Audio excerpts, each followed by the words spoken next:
যে আপনারা জানেন যে একটা সময় আমি আমার ফেস নিয়ে অনেক বেশি সাফার করেছিলাম। অনেক বেশি সাফার করার কারণে সেটাকে আবার ঠিকঠাক আমি করেছি। এই যে আমার এক্সপিরিয়েন্স, আমার যে জার্নি, সেটা কিন্তু আমি বিউটিফিকেশনে দেখেছি।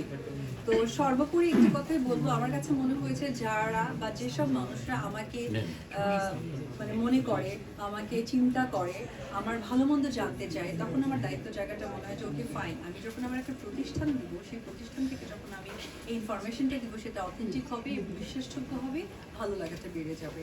পাশাপাশি অবশ্যই আমি যে কথাটা আগে বলছিলাম যে একজন চিত্রনায়িকার জন্য কিন্তু বিজনেস অনেক বেশি ইম্পর্টেন্ট, সেটা তাদের ভালো লাগার জায়গা থেকে।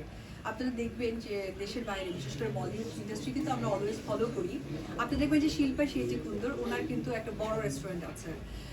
যদি আমরা প্রিয়াঙ্কা চোপড়ার কথা বলি, ওনার কিন্তু ওয়ার্ল্ড ওয়াইড হচ্ছে কসমেটিক্স ব্র্যান্ড আছে। আমরা যদি ক্যাটরিনা কাইফ বলি, তার কিন্তু আপনার মেকআপ ব্র্যান্ড আছে।